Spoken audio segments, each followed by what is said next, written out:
C'était en début de semaine, le lundi 19 septembre 2022, que le président de la République Félix-Antoine Tshisekedi Tshilombo est arrivé à New York, aux États-Unis d'Amérique, en compagnie de son épouse, la première dame Denise Nyakeru Tshisekedi.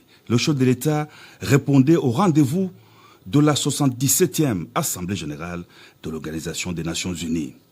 Du haut de la tribune de cette session ordinaire, le président de la République a porté haut et fort la voix de la RDC victime de l'agression du Rwanda sous couvert du groupe terroriste le M23.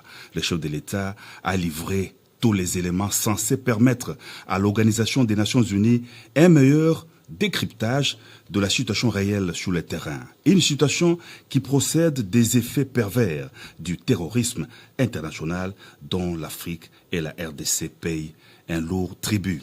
Toujours à New York, en marge de la 77e session ordinaire de l'Assemblée générale des Nations Unies, il s'est tenu la 7e conférence des reconstitutions des fonds en faveur du Fonds mondial.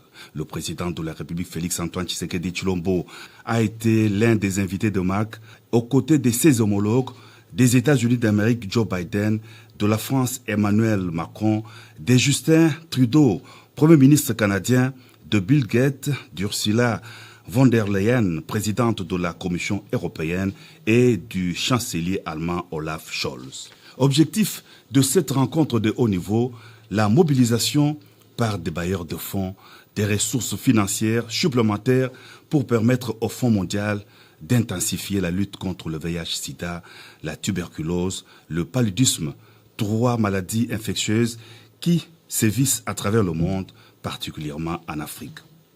Et puis, dans une interview exclusive accordée à New York, à RFI et à France 24, le président de la République Félix-Antoine Tshisekedi Tshilombo s'est exprimé sur toutes les questions d'actualité nationale. Tout a été passé au peigne fin.